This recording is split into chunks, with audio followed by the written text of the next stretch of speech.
course, we had reports that ISIS had a camp across not far from El Paso.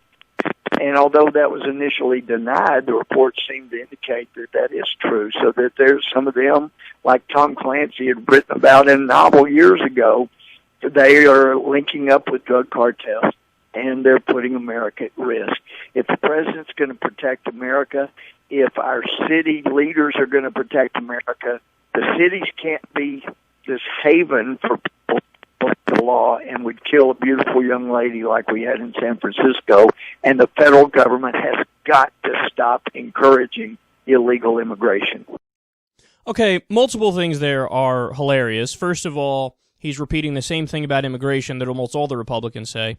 Oh, I don't understand why the federal government is not protecting the border. That's what they have to do. I don't know why we're even considering a path to citizenship without them protecting the border. And the response to that is, hey, dipshit, it was your party, the Republicans, that blocked multiple bills that increased border security. Anybody can go back and look at the recent immigration proposals from the Democrats when they were trying to do it through the House and the Senate first. Every single proposal increased border security, including there was one that gave Texas drones to fly on their border. I mean, you want to talk about getting right-wing on the issue of border security. All of the proposals from the Democrats were incredibly hardline and right-wing on the issue of border protection. Your party filibustered it, blocked it, said no, under no circumstances do we want to consider this. So you should blame yourself, if anything, for the reason why the border is not as protected as you want it to be. Okay, that's point number one. Point number two is, did you hear what he said at the beginning? He said ISIS is in Mexico, and it's proven.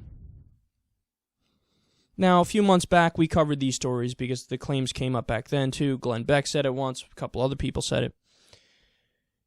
It's just embarrassing at this point. Like, I almost feel bad for a guy like Louie Gohmert when he goes out there and he says stuff like this.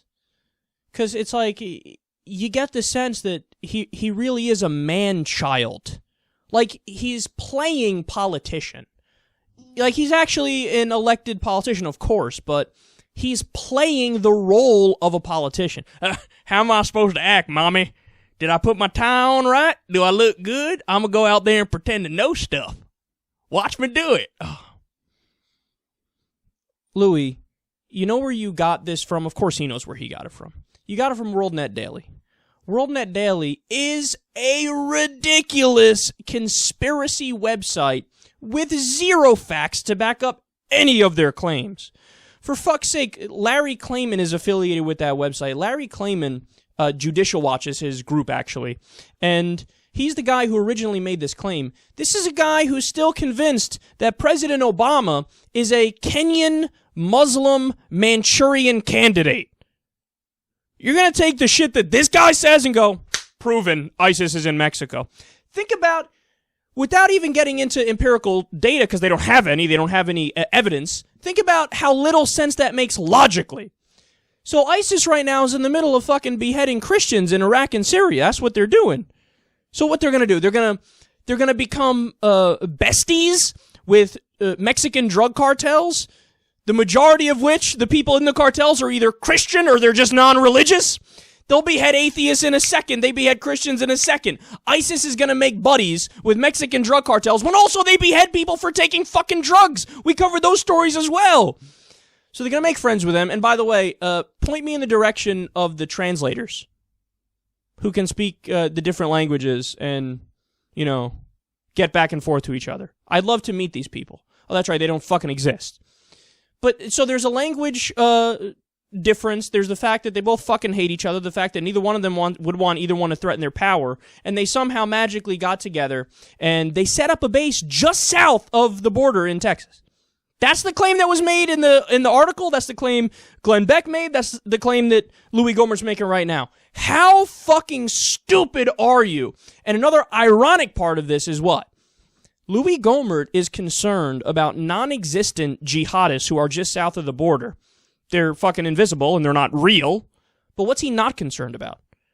The fact that we just had a right-wing white supremacist terrorist in Charleston kill 9 black Americans in a historic African-American church and civil rights church But is he out there saying, look, we got an issue with right-wing terrorism in America, white supremacy in America? I see the numbers. I see there's still a lot of KKK chapters around. There are still a lot of League of the South chapters, neo-Nazi chapters, Council of Conservative Citizens, the CCC. Gee, I wonder what that sounds like. KKK. They literally were created to fight desegregation back when that was happening. They still exist today, and they spread hate nonstop. We seem to have a problem with right-wing extremism. And by the way, as a raw number, there are more right-wing terrorist attacks and attempted terrorist attacks in America. So I'm concerned about this. We should look into this. Not a fucking peep about that. Not a peep about that. But what's he concerned about? Invisible jihadists that are just over the Texas border in Mexico.